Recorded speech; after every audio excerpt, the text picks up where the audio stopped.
So you've been on the first part of this program, which was a tour of 97 Orchard Street. Now, usually when we do tours during the day, we talk about stuff that we talk about all the time, and our educators are dealing with programs that have evolved over years. And tonight, what we wanted to do as part of this behind-the-scenes program is basically take literally a scrap of a story that we knew we had and kind of work with it and kind of figure out what more was there to the story.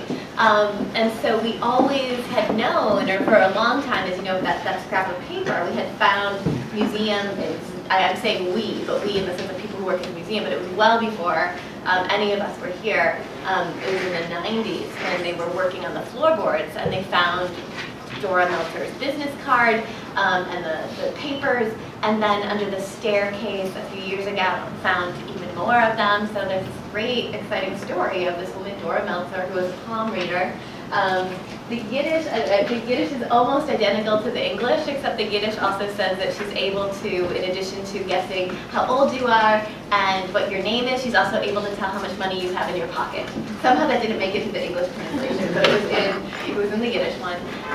And so over time, as you learned, the story of what we knew about Dora Meltzer kind of evolved and changed. So I think that they had found, museum researchers early on had found out that she lived at, that there was a Hyman and a Bessie living at 97 Orchard with their 4 or 5 children.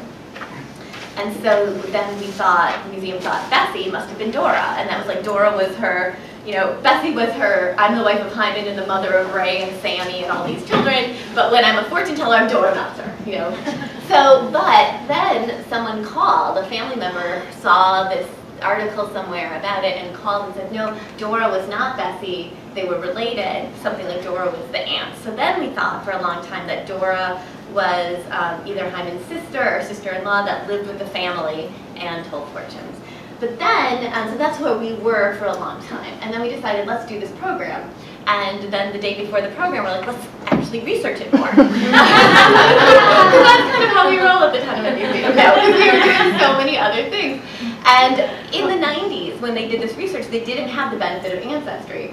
So yesterday, we got on Ancestry, and like I was up till like 1 in the morning. It was this great trail of different things. And I found a Dora Meltzer who lived at 42 Delancey, which is just about 2 blocks away from here, who was in the, I found her in the 1905 census, who lived with her husband Philip. The dates were the right dates for her to be like the sister-in-law of Hyman Meltzer. So it all seems like we're thinking that this Dora is related. And then, through the benefit, Nick Capodice, my colleague, found, so this is the state census, the New York State Census 2005, that shows Philip Meltzer with his wife Dora, Joseph, Laura, Jacob, Bertha, and Samuel. And you can see the work that they do, right? This is very common that the older children are working to help support the family. It doesn't say that she's a palm reader, but it didn't mean that she wasn't. And then this is the Dora that's there. Again, we're not 100% sure, but I would, and I'm not a betting person, but I would bet that this is our Dora Meltzer. But maybe we will find out otherwise, and this is one of the reasons we're bringing this to the public and to you, so that we can start to share, we can start to think through and really piece through this puzzle, and we're hoping that more of the pieces of this puzzle come together as we do more of these programs, as we get more of the story together. So thank you already for buying tickets and coming, because that prompted us to at least make this discovery. But what we knew all along is that we would have a wonderful guest speaker who comes from the Yiddishist Institute, Eddie Portnoy. I'm going to look at his formal introduction. It's a very formal introduction bio that he's read. I'm going to be very formal. Eddie Portnoy, Edward, really, right? Is the academic advisor, the senior research associate, and sometime exhibit curator at the YIVO Institute for Jewish Research. He is a specialist in Jewish popular culture. He has a PhD in modern Jewish studies from the Jewish Theological Seminary and an MA in Yiddish studies from Columbia University. He likes smoked fish. That's his own. But I will also, he's a very modest person. He did an exhibit at YIVO at the Center for Jewish History on Jewish boxers and wrestlers and fighters. And what was the name of it, the formal name of it? Yiddish Fight Club. Yiddish Fight Club. And it was in the New York Times review. This was all his brainchild, and I don't think the Center for Jewish History has ever had an exhibit reviewed in the New York Times before, and he made it happen.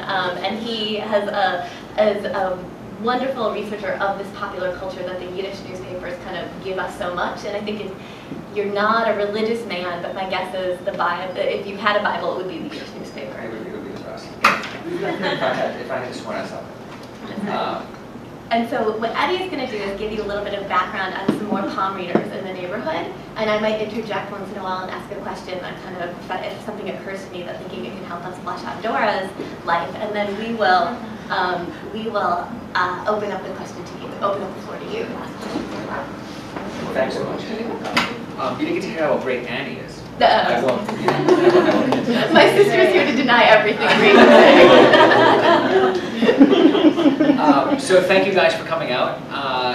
This, it's interesting. I didn't bother to look at the ad on the website for this until today, and so I didn't know it was called Clairvoyant Housewives. Otherwise, I guess I would have focused more on female clairvoyants, because most of my work is actually on male clairvoyants. But we'll deal with that as we must. Actually, this photograph is of a clairvoyant named Lila Terfen, who worked in, she was a European, she worked in Europe, she didn't work in the United States. Her real name was Elsa Frankel, but she was a sort of well-known clairvoyant.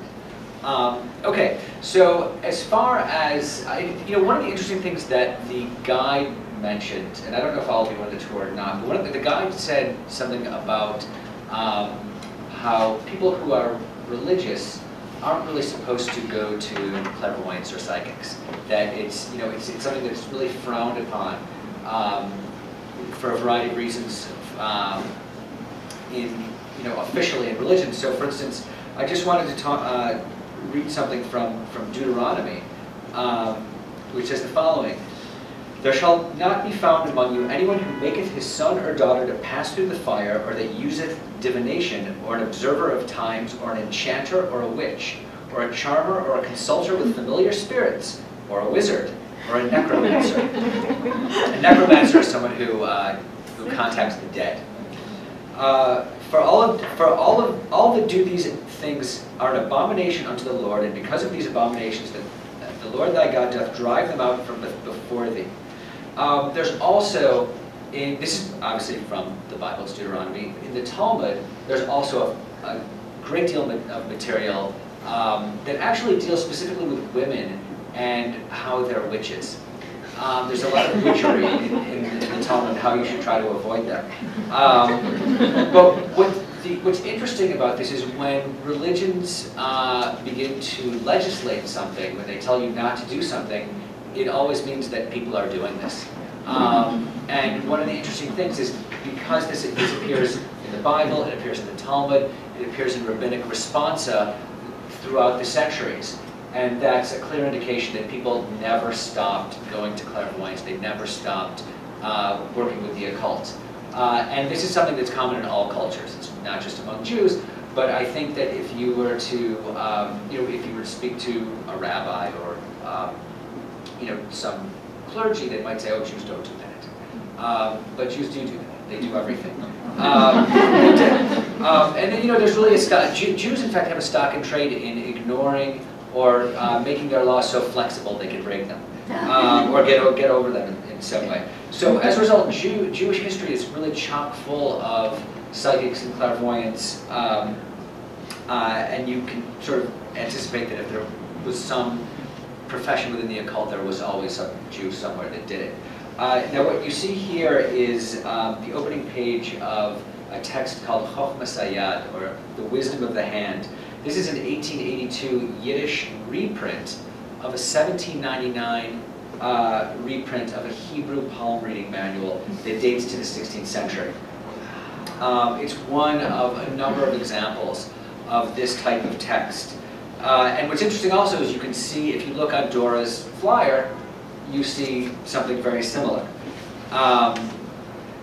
So what I'm going to do is I'm going to talk briefly about a couple of psychics who were active on the Lower East Side. Just out of curiosity, does anyone recognize this guy? Looks a little like It's not me. It's not me.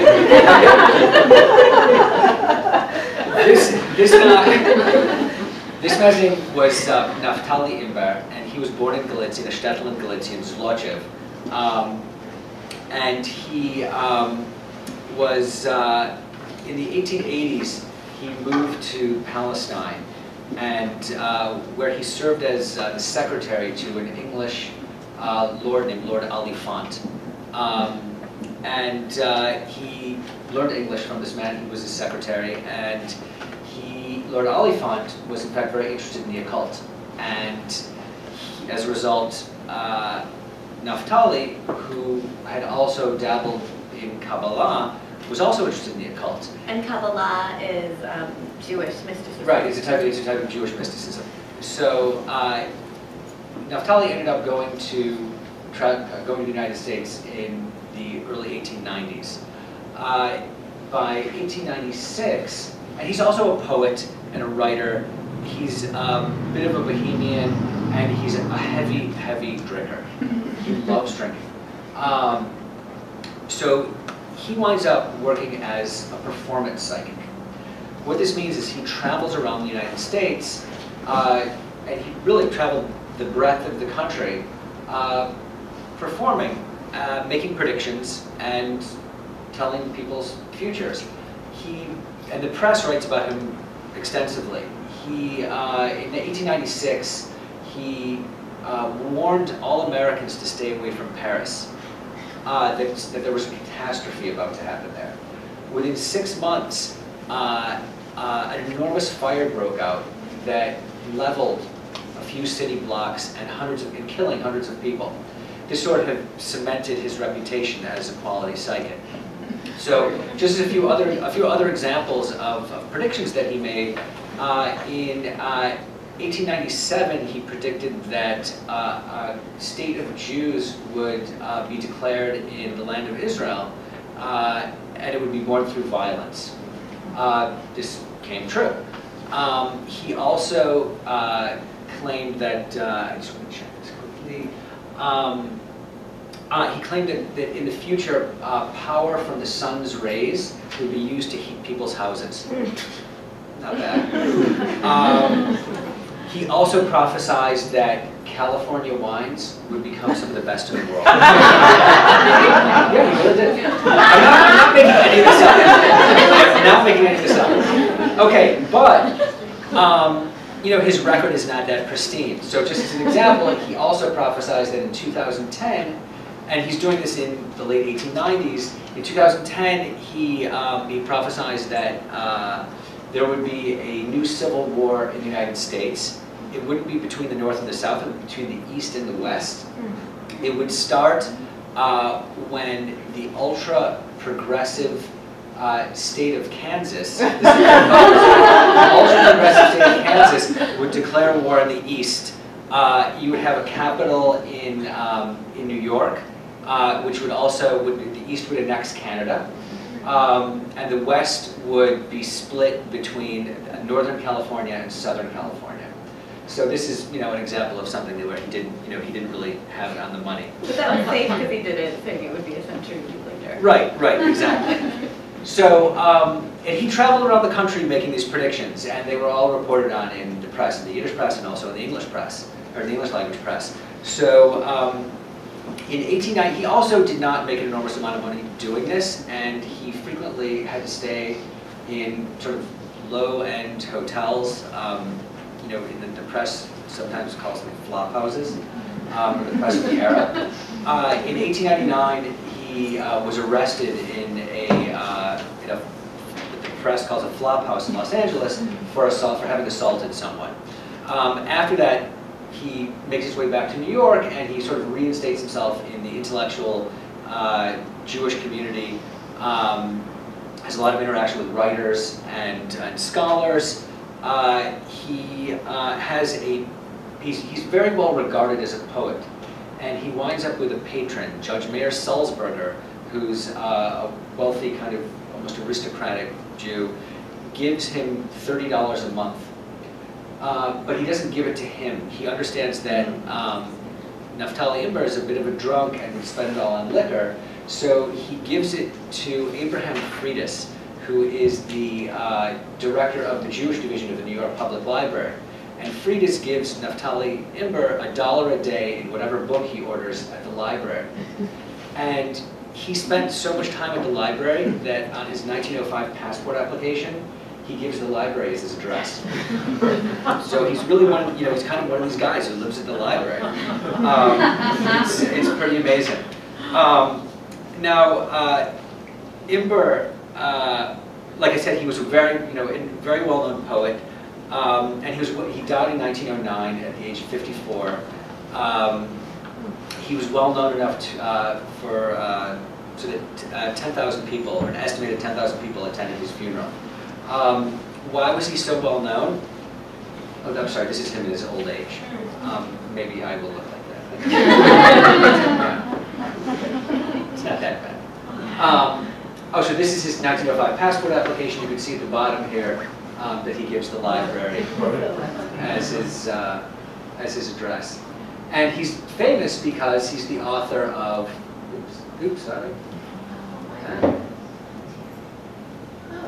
Hatikva, which is the Israeli national anthem. So it's interesting, there are a couple of biographies of this man, but they don't tell you what I just told you. They don't talk about how he was a psychic, how he was arrested, how he was a drunk. They sort of, they left that stuff out. Okay, so another psychic, probably the most famous Jewish psychic on the Lower East Side from the early part of the 20th century is Abraham Hawkman. This is a photo of him and his family. He rose to prominence in the mid-1890s after he published a book called Fortune Teller. He also published a fair number of books on clairvoyance, the best known of which was called The Key to Prophecy. This book, there's an English version and a Yiddish version. They're like Dora's flyer, they're both a little bit different. The Yiddish version isn't as high end. It's in black and white, you don't get a color cover. But this is what it looked like. You had an angel whispering in his ear. And this is how he claimed he got his information. He owned a building at 169 Rivington Street. And this is where he had his offices. He told fortunes, he read palms, he did phrenology, he got innocent men out of prison, he found lost property, and he occasionally knew which horse was going to come in at the track. Now, once in a while, Hawkman would do something that was really dramatic and it would be reported on in the press. And one example is in 1904, he showed up in Essex Market Court and paid the bail for someone he didn't know. And so the magistrate asked him why, why he was paying the bail for it was actually a boy, it was like a 17-year-old boy, his name was A.B. Lungener. The magistrate asked him why he was paying the bail for this kid. And Hawkman said, I can tell the future, and I know that when this case comes up tomorrow, you're going to let him go. If he were guilty, I wouldn't pay him and I wouldn't bail him out. But I'm going to be here tomorrow to make sure that my predictions come true. And Hawkman did show up the following day when the suspect, A.B. Lungener, was brought before the court. The magistrate released them due to a lack of evidence. So Hawkman looked at everyone and said, what did I tell you? Now, the press reports that when he walked out of the court, out of the building, he was mobbed by people. They actually claimed that they almost tore his clothes off. Which, considering the way he looked, doesn't seem... But the press also talked about how he was frequently surrounded by a mob, and typically a mob of women. And actually the press says wildly gesticulating women. The stoop of his house on Rivington Street was frequently crammed with women, often accompanied by children who were often trying to find their husbands and fathers. The guide mentioned this, that it was actually quite common for Jewish immigrants, for husbands to disappear. And this was, I don't know if I have this. Oh, actually, this was his calling card. This was his Yiddish calling card. It's got a lot of information on it that I won't give you, but it's totally interesting. Just close it. Yeah.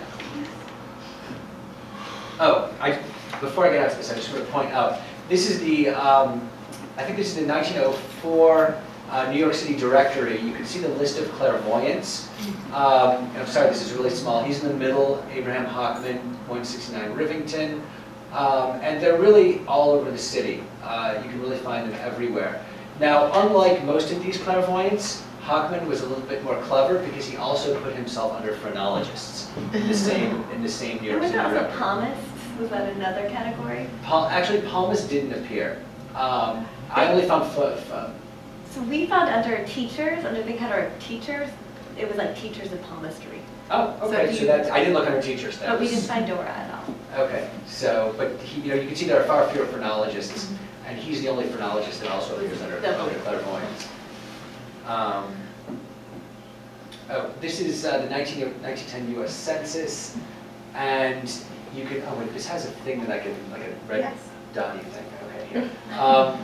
This is Abraham Hawkman right here. These are his family members, and if you look across here, his profession is mind reader. That's not your typical. It's not your typical, profession of a census. And here, well, this is really hard to read. This is the 1925 census, and sorry, I just have to. Oh, it's right here. Okay. So here are the Hawkmans. He has he's now in 1925. He's a hotel keeper. So that's an interesting change. Okay, so what you see here is a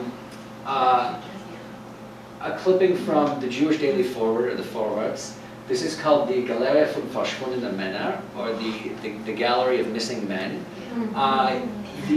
And once in a while, it would be a Galerie von Verschwundene Frauen. Right. Well, usually it would be guys and one woman. Okay. That's okay. Like occasionally you have a woman who disappeared, but men who left their families, men who abandoned their families on the Lower East Side, this was an epidemic during this period, during the late 19th and early 20th centuries. It was so bad that this newspaper, this was, in the beginning of 1909, this became a daily feature in this paper where they would put men and their mugshots, descriptions of them, their family members' names, and the last place they were seen. Because their families, who had been literally abandoned by them and often had no sources of income, wanted to find these men and really bring them to justice. They needed to support their families, and they weren't doing it.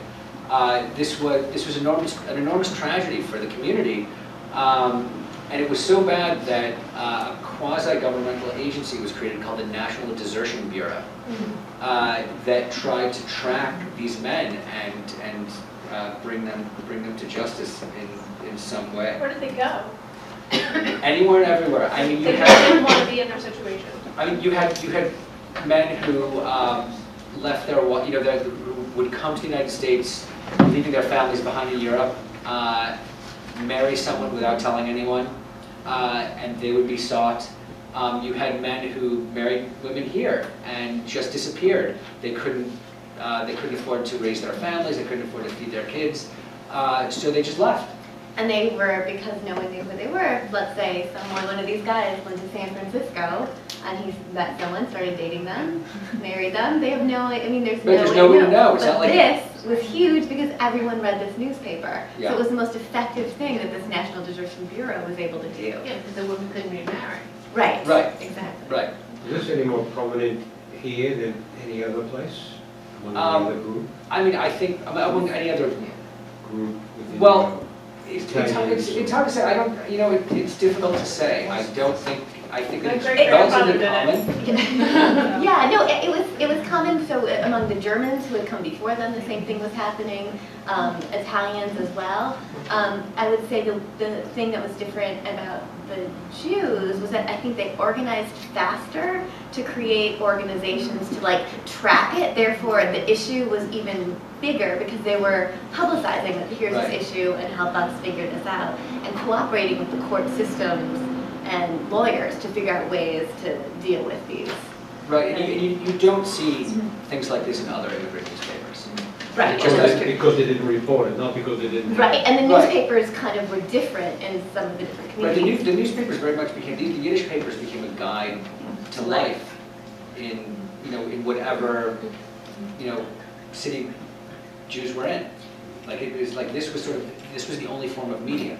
So it became so central to their lives. It taught them everything. It taught them where to shop, what to do, how to vote, how to play baseball, how to deal with their children's teachers. At everything. a time in which all the regular, the traditional sources of authority had lost their authority because they didn't know, rabbis, for example, didn't know how to handle this country and what was going on. And so this huge population of people that are searching for guidance. And so one of the other things that this newspaper added in 1906, but they had been experimenting with different forms of this earlier, was something called the Bintelbrief, or the bundle of letters, in which people could write letters with questions and the editor would answer it. And everyone became jealous of this newspaper because they did it. But every newspaper then copied that format.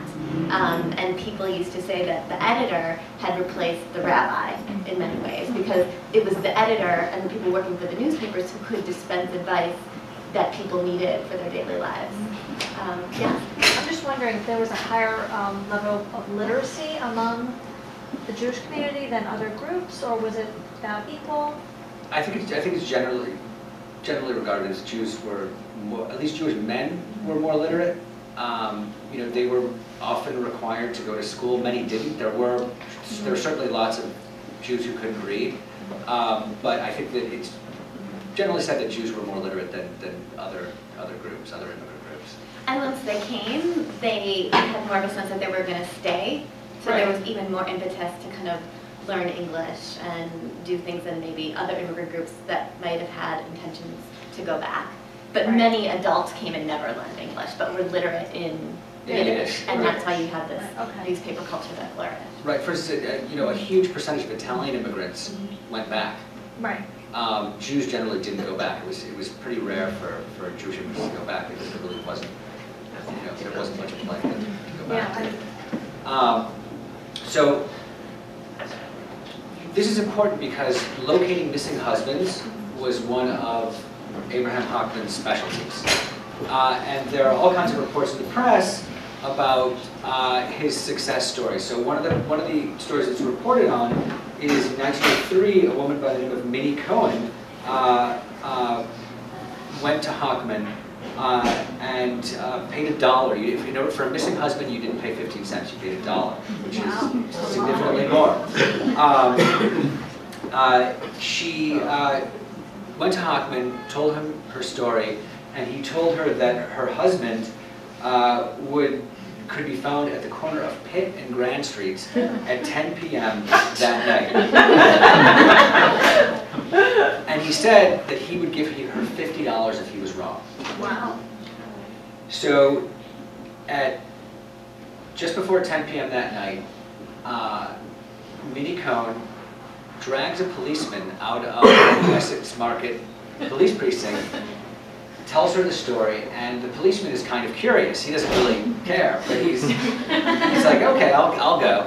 So they show up to the corner of Pitt and Grand, and there he is, scratching his back on a lamppost. And he's promptly arrested, put on $100 bail, and he's told by the judge to begin paying his wife $2 a week alimony.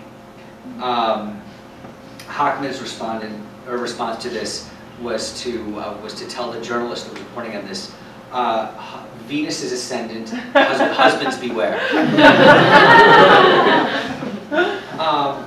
Now, when I was doing research for this, I published a small article on it. I was contacted by Hawkman's granddaughter. And this was a few years ago. It was a woman who was about 90 years old. Her name was Helen Hawkman Michelson. She claimed that in his heyday, he was called the richest man on Rivington Street. I don't know how rich you have to be in order to be that. But as you saw on the 1925 census form, he wound up becoming a hotel keeper. He owned his building on Rivington Street. He also owned a wedding hall. He arranged for catered weddings. He owned the Darrow House Hotel in the Catskills. But Hawkman was so successful that his son Frankie, which was his youngest son, if you go, I mean, I guess I could go back to the, this first picture, you can see the youngest boy. And his youngest son's Frankie's bris in 1906. The whole block was closed. A whole police battalion was brought out. There were performances by Yiddish theater actors. The block was besieged by thousands of well-wishers who devoured 320 pounds of chicken and 6 crates of fruit. So Hawkman, this was in a way him giving back to the community, but he was also kind of a philanthropist. He was a member of the East Side Businessmen's Protective Agency, and for Jewish holidays, he arranged with the sort of local Tammany Hall representatives to provide fare for local Jewish indigents. So it's reported in the press that during Passover 1907, Hawkman and his crew showed up with 52,000, I don't know if this is accurate, but this is how they're reported in the press, 52,000 pounds of matzah, 2 carloads of potatoes, 24,000 eggs, and 600 gallons of wine to serve over 1,000 poor families on Grand Street. It might be a bit exaggerated, but... and as you might figure from Hawkman, as you might be evident, he loved a good party. And as a sidebar to his psychic industries, he sold colorfully illustrated wedding ketubot, or Jewish wedding contracts, which were sold at the wedding hall he owned. He also sold, let me run back to this, he sold his own Passover Haggadot, or Passover Haggadahs. Here, okay. So this is Hawkman's, you can see at the bottom, Professor Hawkman Palmas. This is the full text of the Passover Haggadah. And for any of you who celebrate Passover, you may or may not have used the Maxwell House Haggadah, which is extremely popular. So this predates the Maxwell House Haggadah. And it's also like to go back for a second, because this is what I think is so interesting about this, is that so that everyone shall be able to read and understand. So that it says also that it's printed with big vowels. And, in big pure letters. Yiddish. Yeah. It's also translated into Yiddish, which a lot of these texts don't have. Usually it's just the Hebrew. But one of the interesting innovations in his Haggadah is that he puts advertisements in the middle of the text.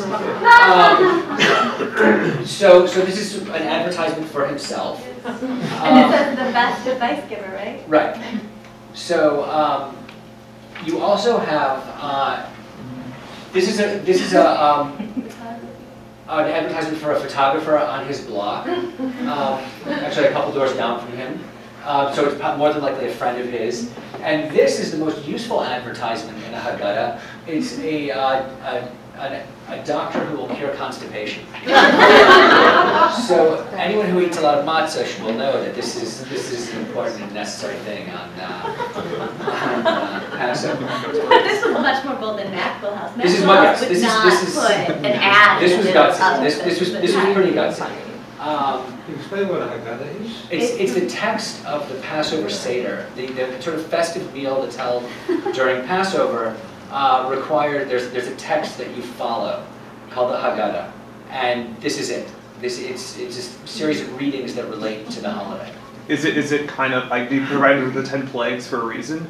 I'm sorry? Did he put it right under the 10 plagues for a reason? Yes, yes, and I'll tell you why. There were other advertisements in the Yiddish press that were well known, also for cures for constipation, and they frequently referenced the 10 plagues, and they called constipation the 11. So that reference, there's no doubt that that's a reference to that. Now, one of the interesting things about Hawkman is that he was willing to share his secrets. So these are a few pages of his book, The Key to Prophecy, or the Schlüssel zu der Nevuah. This is from the Yiddish version, and what you have is he's actually publishing his prophetic techniques, and there are all kinds of charts, and he describes exactly how he does it.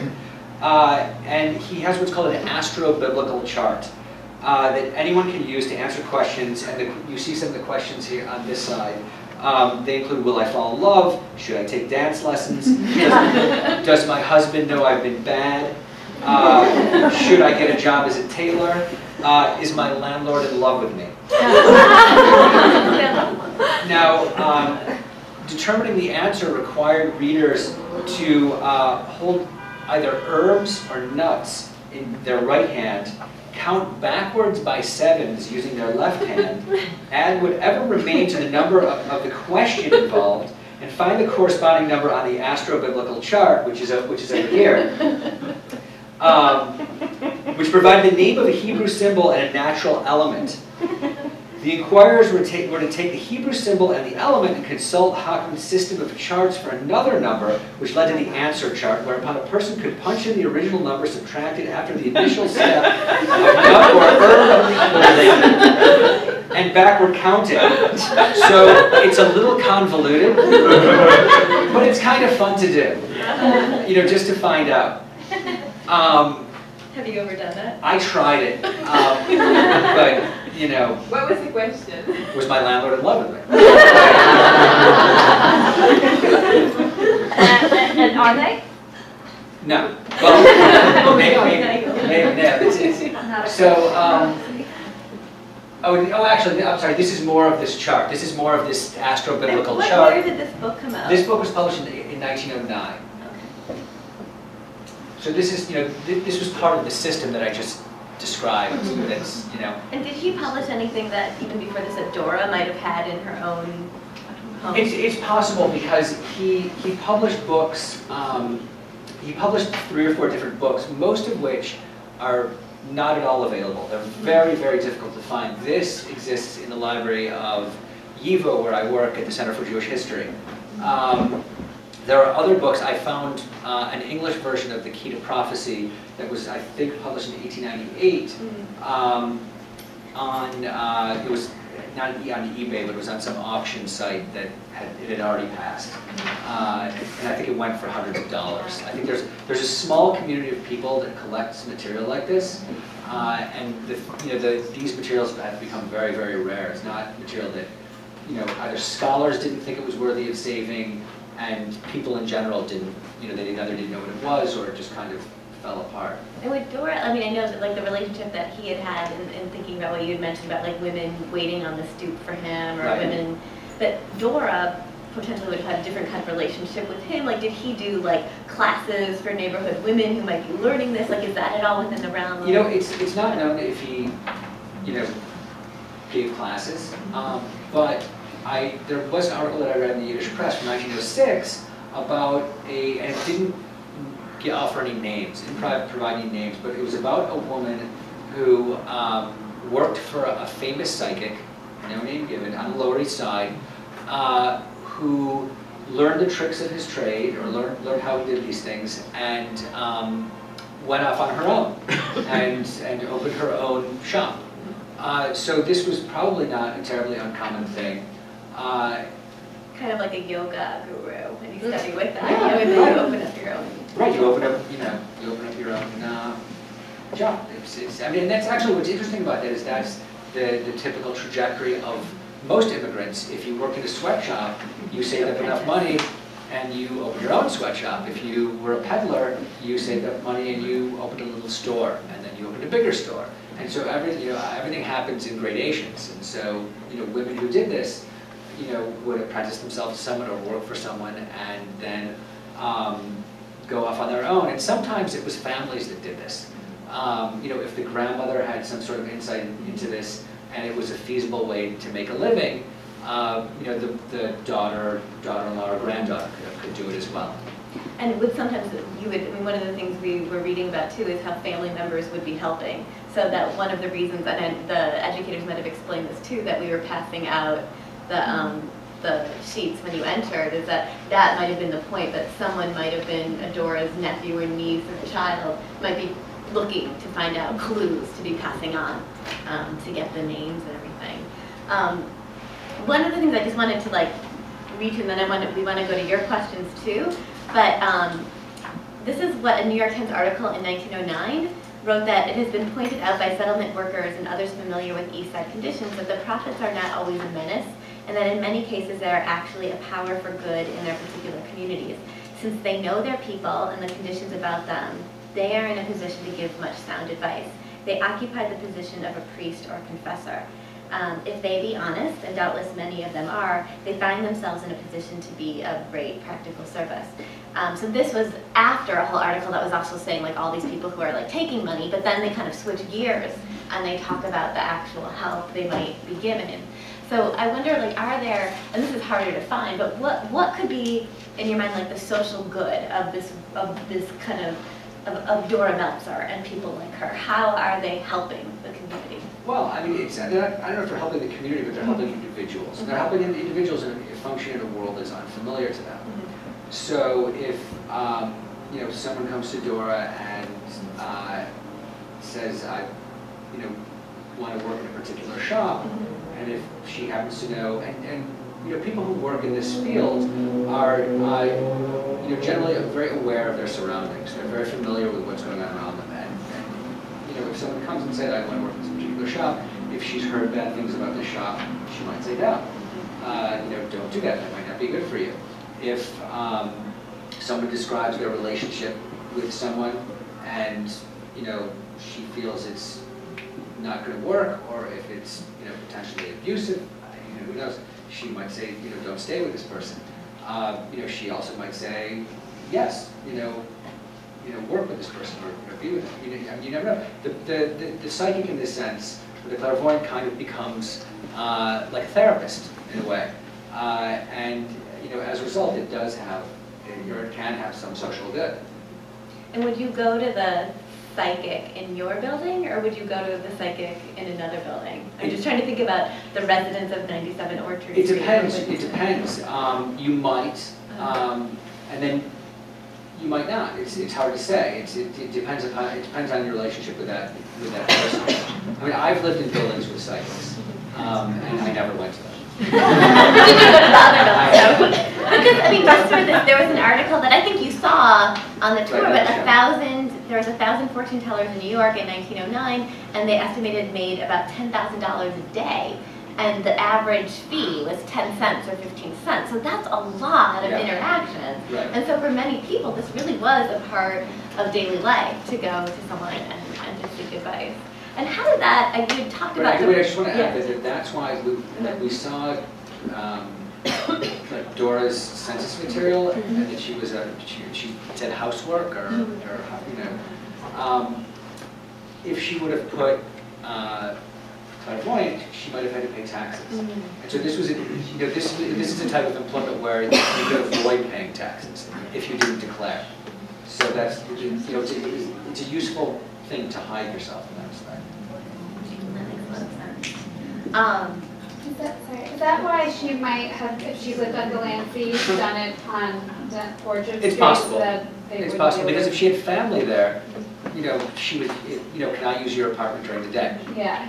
And we're not clear on how that worked, Right. because we know that Hyman and Bessie were in they were in the 1900 census and the city directory as living at 94 Orchard across the street until 1903, and it's only that we have them in 97 Orchard between 1903 and 1904. So was this like an apartment that Dora had and used as an office, and then she was doing, her husband was doing well, she didn't have to do it anymore, and then they took that over. Like, we really don't know exactly how these families were sharing that space, and most likely it probably changed over time a little bit. I mean, it could have been a space too where either one of the Meltzer brothers had a garment shop because they were both listed as garment workers. Okay. So it's hard to kind of figure out exactly what happened.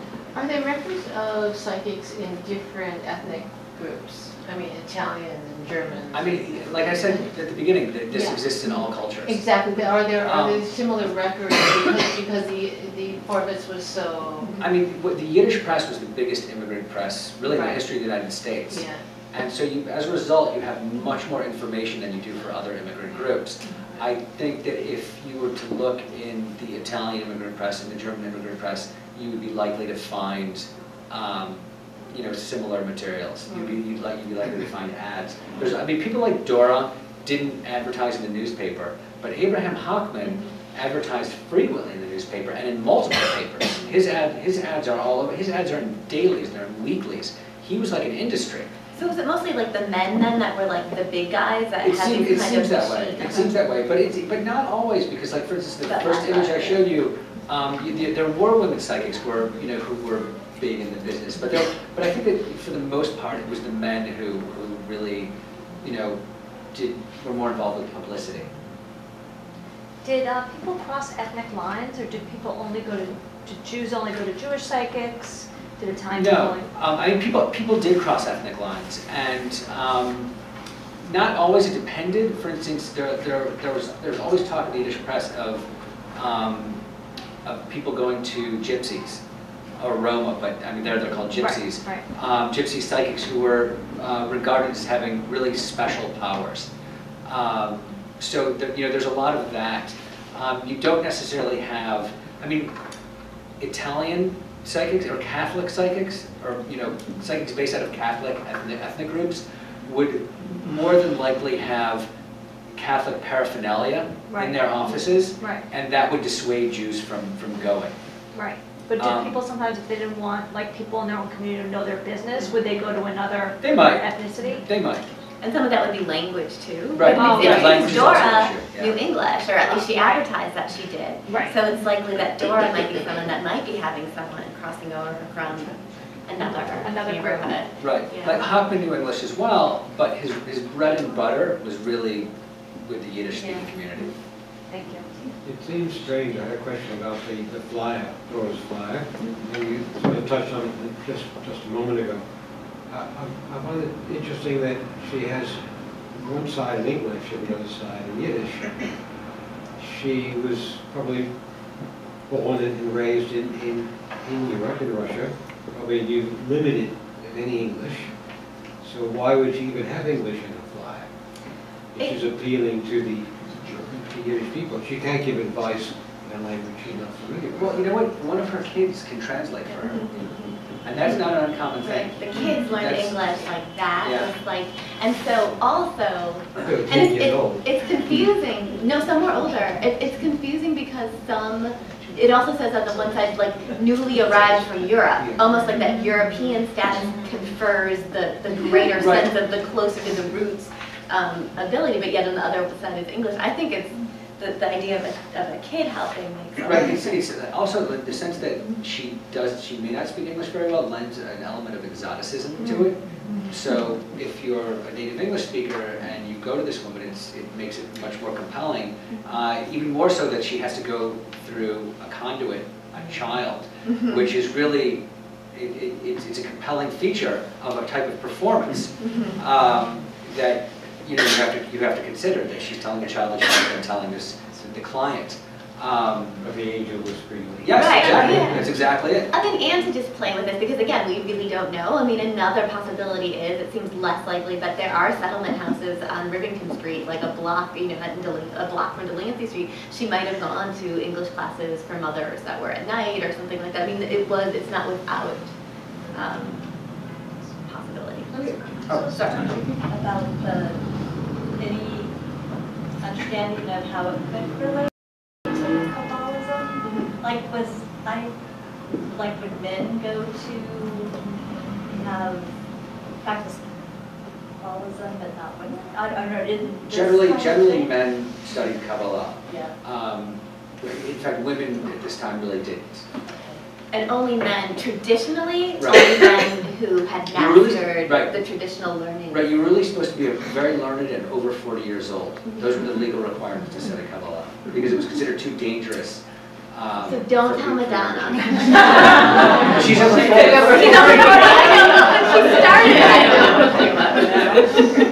Was that also kind of seen as, in a way, going to hear about your future? Or no, I don't know much about it. I just thought, when I thought of the Jewish clairvoyance, I thought of Kabbalism, Right. some way about I mean, the reality, I mean, the Jewish, this type of Jewish clairvoyance is similar to every other type, but with, particularistic Jewish elements that the clairvoyants themselves include to make it appeal to their ethnic clientele, like this type of.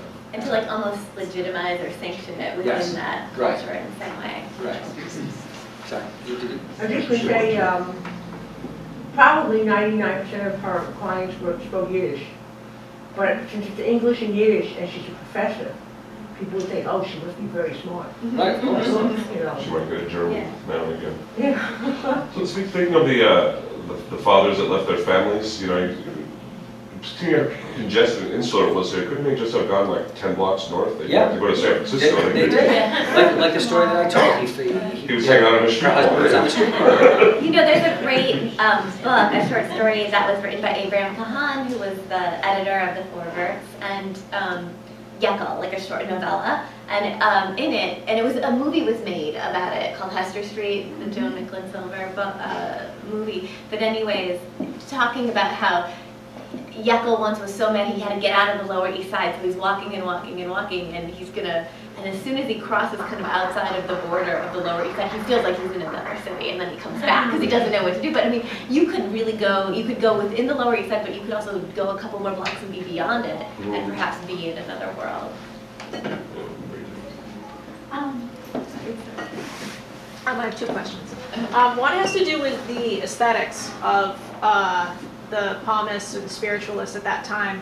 And what we, one of the tropes that we think of when people say fortune teller is a very exoticized, usually Eastern European or some kind of variation of the gypsy or some mishmash of Eastern culture and, Morocco or like India and this, sort of like creating this exotic kind of layer for people to have their fortunes read also. And I wanted to know, whether or not, if at that time people were practicing that. I mean, the turban certainly looked very, much like it was capitalizing on that idea.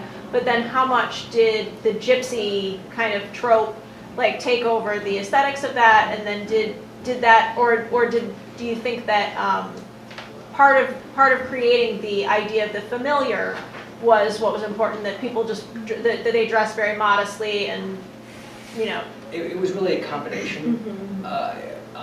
You could see if you look at, well, here's a picture of Hawkman. He's got this sort of, little round hat on, but he's wearing a bow tie and a suit and a tie.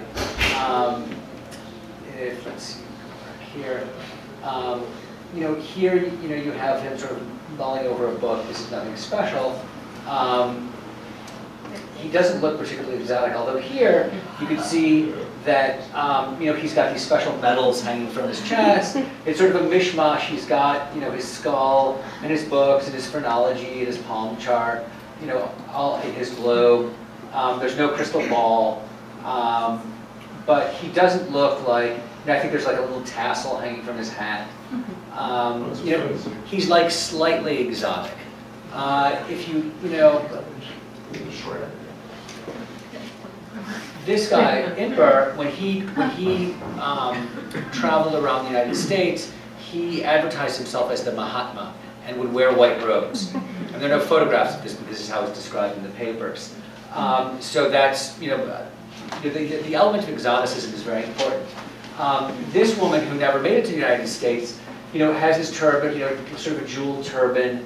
Her official biography was that she was born in India and raised in Indonesia, and her psychic powers were discovered at the age of 10.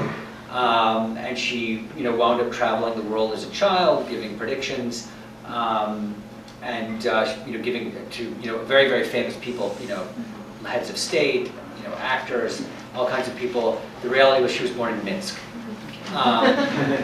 So this is like a persona is created when someone decides to take on this type of employment, and it's almost a necessity. And dressing the part also plays a role, because the client typically doesn't want, or often doesn't want at least, someone who just looks like everyone else. You want something sort of slightly exotic or unique. And also the idea of Hawkman dressing up in a suit with a few different accoutrements sort of belies the idea that he's a modern scientific professor, but has special clairvoyant exotic powers. And so his dress and the way he looks all combines that in some way. And my other question actually regarded to what methods of divination did they use besides palmistry or phrenology? Do you know if they used tea leaves or cards or a ball? I think they used all kinds of things. Okay. I've read about coffee grounds, tea leaves, phrenology, palmistry, tarot. There was also, in the late 19th century, there was nasology, which was briefly popular. Nasology was it was an outgrowth of phrenology that argued that a person's personality could be told by the shape of their nose. It's actually an interesting story, but the nasology was actually a prank that was played. Someone wrote a book on nasology in order to show that phrenology was a hoax, but people took it seriously, and as a result, people became nasological readers, and other texts were subsequently published. So it's kind of an interesting story. But that died out in the late 19th century. I think we have time for one more question. Do you have one? Yeah, I was just wondering if there's any way to know if she was doing this in Russia also, and maybe what prompted them to move here from Russia at that time. I think it was, we don't know for sure. Yeah. I think that we don't know for sure that this Dora is our Dora, that we think she is, but I think just the general movement of Jews from Eastern Europe that was occasioned by rapid industrialization and people being, Jews really not having work and needing economic activity. There were so many Jews that didn't fit into the economy there, and you need to have work, and then combined with sometimes religious persecution or discrimination. But a lot of this is just this economic opportunity that could be had. Do you think that's something that went on though in Russia? Do you think? Oh, absolutely. Oh yeah. So it wouldn't be like they just I'll go. Right. No, I think what happened here though is that there's this, and this would happen with everything, so many things, is that the kind of the business sense that was running New York is kind of then interacting with different habits and different jobs people had to kind of make them in different ways. This would happen if you moved to a larger city in Eastern Europe as well. Like you moved to Warsaw would do that too. Right. But there was something about, I think, again, the big change here is that you have so many people who have moved, who have left what they were grounded in and are seeking all sorts of advice, and then other people who have, by virtue of having been here a week longer or a month longer, becoming the experts and being able to kind of figure out how to make a living through it. And especially for everyone, but for women too, that opens up different kinds of opportunities as midwives, perhaps. As women, we did a program last year on a woman, Hinda Amhanitsky, who wrote a cookbook. So the kind of skills she had, we're now able to kind of move into, she ran a restaurant and published the first Yiddish cookbook in America. So there is a way in which the old customs are then meeting with the publishing trade and all sorts of things in business opportunities that exist here. Right. This is exactly right. There was an article in the Yiddish press from, I think, 1907 that described how it was an article about psychics on the Lower East Side, and opened up saying, you know, do you remember those old, you know, clairvoyants, you know, from the Städtler, from small villages in Eastern Europe? Well, now they're here in New York, only they're called professors. So you can see how you know, this sort of, you know, it becomes, you know, modern and monetized in a way that it hadn't been necessarily in Eastern Europe. But it definitely exists. Professor, just like, it wasn't like she was like a professor in sociology. No. Just like a Professor was a word. In the same way, here's a good story to maybe end on, but there was, in 1887, they brought a bunch of congregations banded together, and they brought over a chief rabbi, because if you have a chief rabbi, now he's going to solve all the problems. So they bring over a guy named Jacob Joseph. Poor Jacob Joseph had no idea what he was getting into. He basically got here, everyone was excited to see him. They went to see him give a big talk. He was known for his great sermon powers, and then according to the English press, they were like, oh, everyone loved him, but the Yiddish press were like, yeah, people got bored and left. They didn't understand what he was saying. Anyways, the poor guy, people got mad. Other rabbis, groups that were here were like, we weren't involved in this, and so they started calling themselves the chief rabbi. So like it was, and that they said that the saying was, your rabbi's as good as your sign maker. So if you have a good sign maker, and say chief rabbi, then you win. And I think there's something to that. And because this is about women, just to end on a women thing, that how that would work, we both... Wait, before you do that, I just want to say that tattoo artists in this time were also called professors. Oh. There was, I was just going to say too that even today there's psychics who call themselves doctor. Yeah. So, you know, there was tease it apart, they're not really doctor. There was a Kalman Weiser who studies Yiddish, and he had a great-grandmother, I think, who was a midwife, who also lived on Rivington Street. And the story went that one of her granddaughters remembered, or daughter remembered, I can't remember, was that she wanted to get established as a midwife. So she would always be rushing, going somewhere. I gotta go deliver baby. I've gotta go deliver a baby. She wasn't really on her way to go deliver the baby, but it was her way of showing everyone that she was in demand, so that they knew that when they needed a baby delivered, this was the midwife to go to. So that's just a neat way of kind of thinking about both. On one level, you have the press to advertise, but you also just have the neighborhood and networks of women who are going to be spreading the word. So we hope that you can spread the word. Find Meltzers for us. It's kind of in the middle. It's not like a totally rare name, but it's not so common. So there's a lot of Meltzers that we know aren't related to our Meltzers. But if you find descendants of Meltzers, send us to us, because we really love to find the kind of information to cement that our hunch of who this Dora Meltzer is our Dora Meltzer. And I want to thank Annie Portnoy for shedding so much wonderful light.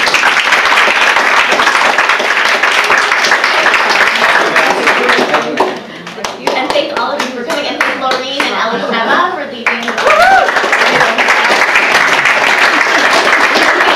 Our wonderful volunteers who have been invited to our great Laura Lee who manages all these programs. And come back on November 18th, we have a free program about immigrant labor. Sarah Baslin-Neer, the journalist in the New York Times who uncovered the nail salon thing, will be here, as well as Lauren Hilgers, who wrote for The New Yorker about the Chinese restaurant industry. So, and they'll be in a discussion moderated by Stephen Greenhouse, who for many, many years was the chief reporter on labor for The New York Times. So this should be an excellent conversation, and I think it's a good way to end too, that as much as we go back into the history to find out about the people living in our building too, the stories there make us interested in the conditions of immigrants today. So please come back. And on December 9th, a program with Andrzej Jezierska's book, The Bread Givers, which is a great work of fiction, came out in 1925. We have the woman who kind of brought the book into the light in the 1970s, and then asked women today who had never read the book but represent a variety of immigrant and feminist communities to speak to it and see how relevant it is. So great programs. Check our website and come back, and thank you so much for your attention. Yes. I'm opening an exhibit on November 24th at the Center for Jewish History, YIVO Center for Jewish History. It's called Jew Face. It is the vaudevillian Jewish variant of blackface. And when does your book come out on all of these stories? Next election. Okay. Then Eddie will be back here to talk about his book. But thank you all.